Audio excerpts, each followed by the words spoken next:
What is up, guys? I am just continuing on from that other guy, that handsome guy from the other video. I can't believe. I don't know who he is. I'm not handsome. I'm not. But, yeah, as you can, just real quick, if you can tell, it's a little bit lighter in here. I'm not as dark. I turned on the night video. So, yeah. I look like I'm a little slow on the video. A little bit. Yeah, a little bit. Okay, anyway. Continuing. Okay, history. Let's start with the Horus Heresy. Now, if you don't know anything about Warhammer 40K, please leave. I'm not trying to be mean. It's just you will be swamped if you don't know. Okay, back to the if everybody left? Everybody left? We good? We good? Okay. Continue. Okay, Horus Heresy. It was the assault on Mars, I believe, that the Black Angels chapter. No, Legion. Black Angels Legion. This is the 11th Legion, one of the expunged. They went with everybody else to attack Mars. Mars is also the place where Horus turned on his brothers, the other Primarchs, and killed multiple legions and multiple soldiers. Lots of soldiers. It was a massacre. Now, the Primarchs were on the field. They survived. A lot. I think all of them. Some of them turned and went with Horus, and then the loyal Primarchs left. I think. I'm not 100% sure, so don't quote me on that. But let's continue. Now, the Black Angels were slaughtered down to the last man, and that last man happens to be the Primarch. And Pandorum, the guy who created this chapter, the Ruin Hunters, lore-wise, he didn't create it in game. It's not real. It's just a fun it's a homemade chapter. He called his Primarch something I cannot remember for the life of me. I'm unfortunate in that regard. I'm very bad at memory. But so he created that chapter. The Primarch left and ran. He didn't have anything else, so what could he have done? I mean, yes, it's technically heresy, but there was nothing he could have done. His whole legion was wiped. So he was adrift, and he started rebuilding the entire legion back from people who have been left behind. And that means if a planet was attacked by Orc, let's say, and the Space Marines get there and then leave. They're done with what they had to do. It's all up to the PDF, which is the Planet Defense Force. Of course, there are occasions where a Space Marine or two were hurt, or they were knocked out, or something, and they were just left because they didn't know. They had no idea. Such is the case with Jasriel, which is my character. But let's go before that. Let's start at his beginning. Now, I've written a story. I've written this out. I want to post it on fanfiction.com. Please, guys, if you do see it up, go read it. I don't have an account, but I'm willing to make one. So tell me if you guys are interested in this story written, because I'll put a lot more detail into that. It's going to be a long story. But anyway. He was born to... Okay. His father was a commissar, which is... Let's see if I can find one real fast. A commissar, sorry. Okay, well, it's not really a commissar. I am unable to find a commissar at this time. I should have one, though.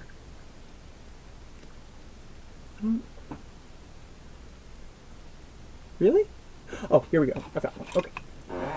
Switch this camera over to, oh, there we go. There we go. That's a commissar. That, really high up guys, really in charge of the Imperial Guard. If you play Imperial Guard, you know commissars are one of the best HQ choices, and I forgot to switch my camera back. There we go. Hey, it's back pretty again. No, I'm not. Okay, anyway. Forgetting that. Okay. The commissar, whose name was, I forget at the moment because I haven't written the story in like months. They were facing an orc scourge, an orc planetary bombardment, and he went, out in the battle, and came up against a orc war boss. As you can tell, commissar versus an orc war boss would not go well for the human. He was beaten upwards till Sunday, unfortunately. But surprisingly, the war boss died. Thanks to a certain Imperial Guardsman. It's not Jasriels, just so you know. A female Imperial Guard threw a motes bomb in its mouth. Blew its head right off. And by this time, the Howling Griffins had arrived on scene, and this was all taking on the planet Corrigulon 3, I believe. I think that's what I put, Corrigulon 3. So, which is a Forge World. Yes, Forge World. And the Howling Griffins, which is a very renowned chapter for their heroics and honors that they have received and stuff like that. So they go in, they clear up all the orcs after the Imperial Guard killed the war boss. Unfortunately, the commissar called the Planet Defense Force back. He did not have them charge. Affixed bayonets in charge. He did not have them do that. He pulled them back to the city, and they retook the city from what orcs were in the city. He was put on trial by the Inquisition, found guilty, was sentenced to death. However, the Imperial Guard, not the Imperial Guard, sorry, the Howling Griffin stepped in. They saw his heroics as worthy enough to keep him alive.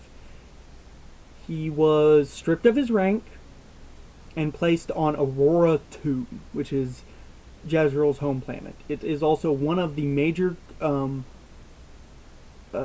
recruiting planets for the Howling Griffins. So he was put under their charge, and he was not allowed to leave the planet ever. He is forever there. Well, I might change that later. Anyway, the female guardsman refuses to continue and wants to go with him. You know why? I would say 3 years later, Jasriel was born, just because they had to get settled in on the planet. Oh, by the way, this is a medieval style planet. They still have horses and buggies and swords and shields and stuff like that. So they don't know anything about guns and bolters and stuff like that. This is a very feudal world. And they know of the Space Marines, but they call them the Angels. Don't know why. I just put that in there to make it sound cool. But anyway, unfortunately, during childbirth, his mother dies. The Miss Guardsman dies, and her sister comes to the planet. She has to adapt because she was on the Forge World, and the father can't get a job. He's not allowed a job, so he is provided for. They told him he needs to do whatever he can. They give him a nice plot of land, I think a farm, and a very rickety house. Well, more like a shack. I think it's got 2 stories, and that's a loft. It's not very big. If you ever read the book Crispin, The Cross of Crispin, or something like that, look that up. It's a very good book. It's a very good book. but it's kind of like that little town. But anyway, continuing on, he is Jasriel. The story of him starting out is he was having dreams of people attacking the farm, and about the end of the mid harvest, he is walking home and he sees people attacking the farm. Stuff goes down. He is recruited into training for the Howling Griffins. He doesn't know what the hell is going on, and he continues on like that. They bring him to one of the Aurora's moons, which is still habitable, fortunately, with about 100 other recruits. And it is just an ice planet. There is nothing. There is nothing on this planet except ice. So and these guys, you have to understand, coming from a feudal world, don't know what the hell is going on. They don't know what these big boxes are they're flying in. Hell, they don't even know what flying is. These people standing around them, almost 8 feet tall. And by the way, it is the 10th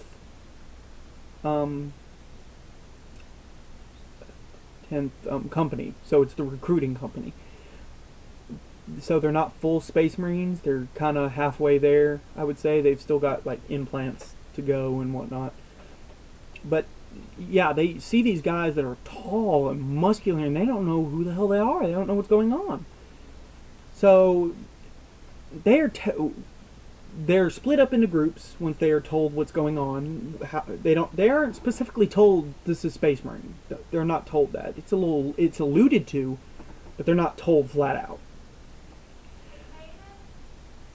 That's my mom.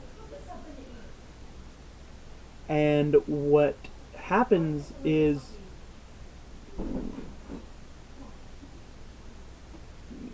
it sounds like they're leaving. They're gonna go get something. Let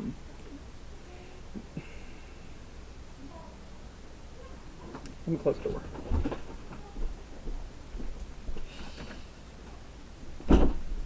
Okay.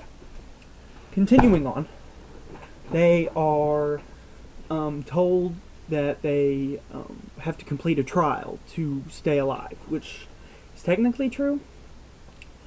His group and a bunch of, like, almost all the groups except like 10 people are tasked with capturing a creature called the Mandrill, and that is a creature only found on the moon. It is the basic hunter. And if you're playing Space Wolves, you would know it's kind of like the wolves they have to kill. Only this thing's big. It is. I think it stands 8 feet tall. It is 12 feet long. It's kind of like a panther, a black panther. It's razor sharp teeth, razor sharp claws, and on its back, it's kind of like it's a cat basically, and on its back is spikes. And it can shoot these spikes like a porcupine. Well, a porcupine can't shoot spikes. It looks like a porcupine on the back. It can shoot the spikes. And these spikes are 6 feet. And almost metal, bonish-like. So they're very sharp and very strong. So they are led to an armory where they get to pick weapons and armor and stuff like that. They all pick light armor because that's what is required. Swords, shield, spears, stuff like that. And they go on from there. Hiddly diddly diddly do. Story goes on. They do kill the Mandrill, bring the head back. Stuff goes on. They are inducted into the chapter, and eventually they are made full Space Marines. I'm not going to tell you the whole story of who they lose, what happens. You're going to have to read that if you want to. I can write it if you so choose. So put that in the comments if you want to read that story. It's still a work in progress. I'm only past the Mandrill fight technically, so I'm making what I'm telling you really up as I go along. Only I've planned it a little bit. So They are inducted into the chapter. It is found out he is privy to psychic powers. However, he is a very low psychic wielder, so he's technically only a level 1 and stays a level 1. I even put that in the game. He is a level 1 psychic. He cannot be upgraded. It is impossible for him to be upgraded. This guy is a level 1 psychic. So, stuff goes on. And he eventually, chaos attacks. There's traders, stuff like that. And he is stranded in a drop pod through space. He's left behind. Ergo. And he is picked up by the Ruin Hunters. And they offer him a deal. Join them and he can get revenge on the Chaos, since that's their ultimate goal, is to destroy Chaos. He agrees and is inducted into the Ruin Hunters. Separate sigils, separate stuff, you know. And eventually he is... Now, this is truly making me up. Me making it up as going along. I kind of have a half-assed idea of, dang, what I want to do. He is lost in space again.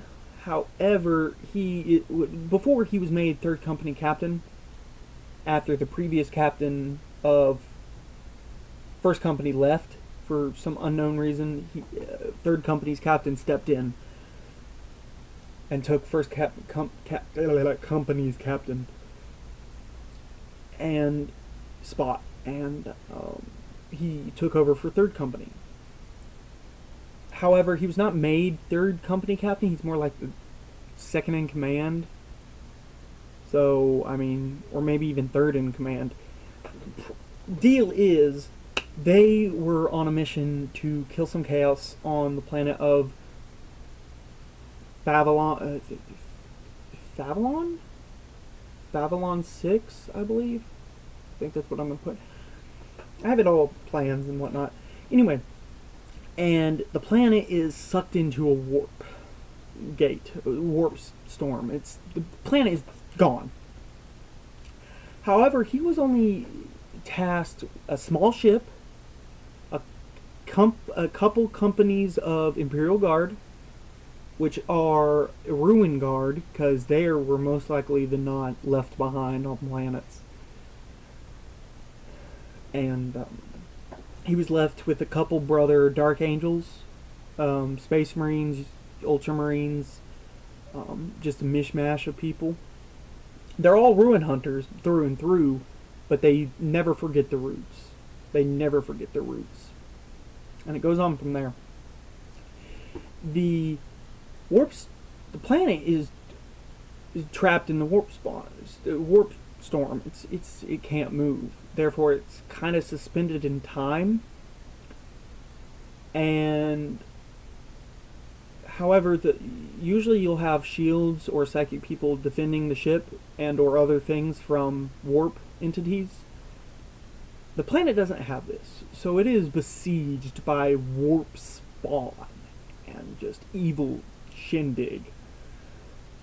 And his small band of people are trying to keep this planet afloat instead of breaking off, because this is really all they have left. This is all they have left to hold on to. Their ship is in shambles. It's almost destroyed. It's on planet, being repaired by whatever servitors they could find.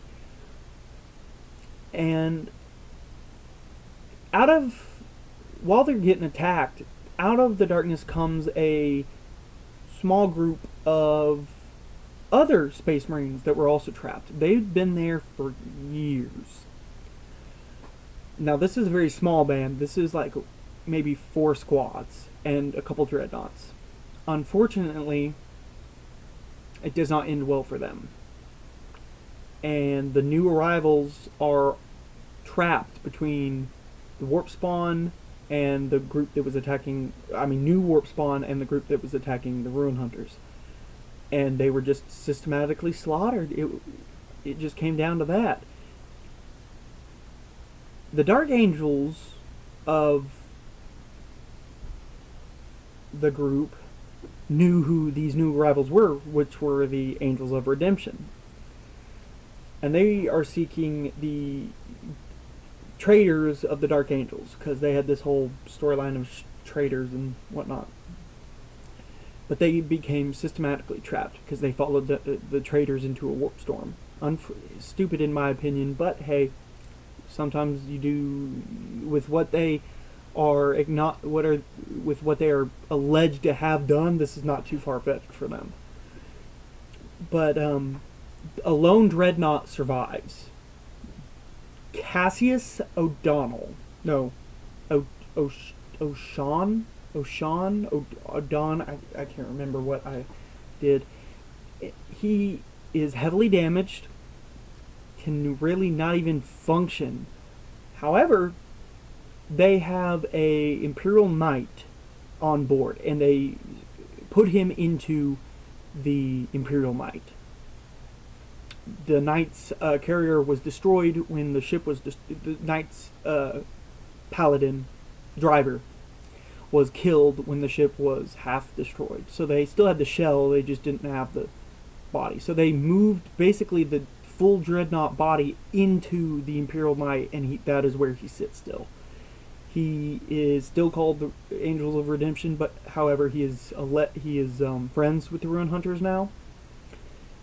And that's where my guy's story really starts. That's where I'm having him start. Now he worked for 100, probably 90 years with the Ruin Hunters, so he is a veteran for the Ruin Hunters, and he still wears their colors. And and if any of the Ruin Hunters are watching this, if this is no slam on you, I'm just molding my lore around y'all. I'm just molding my lore. That is all. I love messing with lore. I love thinking of new ways that it could be done. So anyway, Cassius awards the Ruin Hunters for defending him and what he and his beliefs the title of Angels of Redemption. So now they are Ruin Hunters, Angels of Redemption. Full name. Ruin Hunters, Angels of Redemption. So they don't take their colors because he's now a Imperial Knight, so he's Ruin Hunter colors. And that is just where they stand. Right now they're trying to get out of the warp. They're struggling, and I'm going to do an apocalypse game, which I will talk about in another video. I'm going to find time for that and figure out stuff for that. But that's where he stands. He is Jasriel Colis Charnea, Ruin Hunter, Angel of Redemption.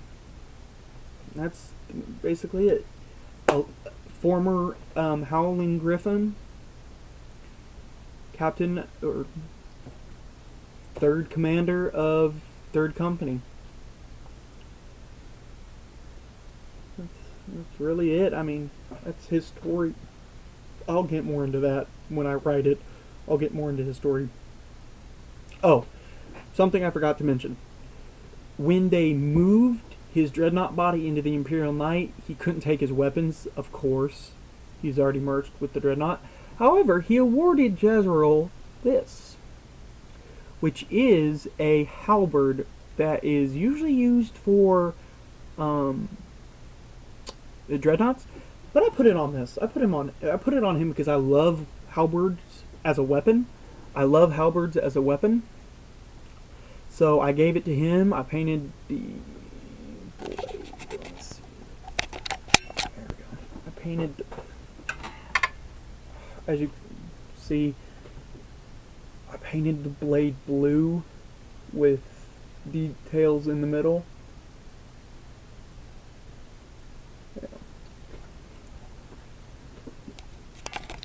And that is where he stands.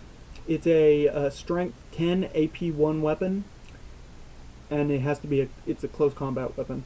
Concussive, blinding against the enemy, not against him.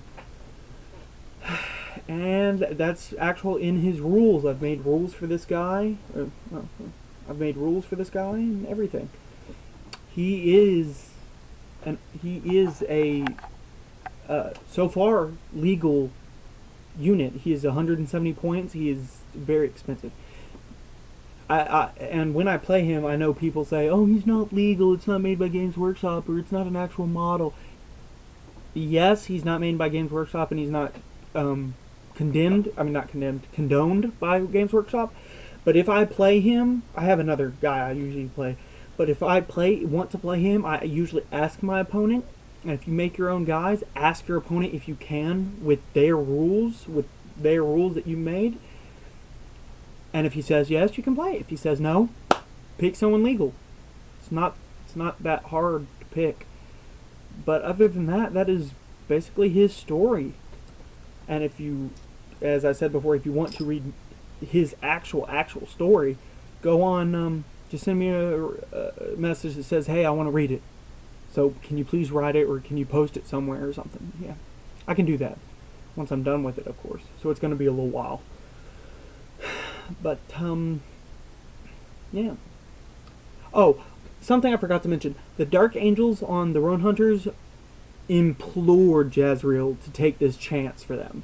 They wanted to carry on their brother's memory because they were left behind, and they've been immersed into this mosh pit of basic cultures. And they have no reason to go back. They're with a family. And these guys are a family. And that's basically where they go from there. So if you guys want to play Ruin Hunters, get online, get on Xbox, and contact Pandorum or Anguish or somebody, if you can find them, and just say, "Hey, can I join the Ruin Hunters?" You're of course going to have to get a 360 if you don't have one, and the game Space Marine, because they test you on that. It was very fun. It was very interesting. But there you go. I can do a army overview in another video. Send me a message. Subscribe. Check out my other videos. If you guys like this, leave a like. Just check me out and give me some tips about what you want to see. And I will see you guys later. See ya.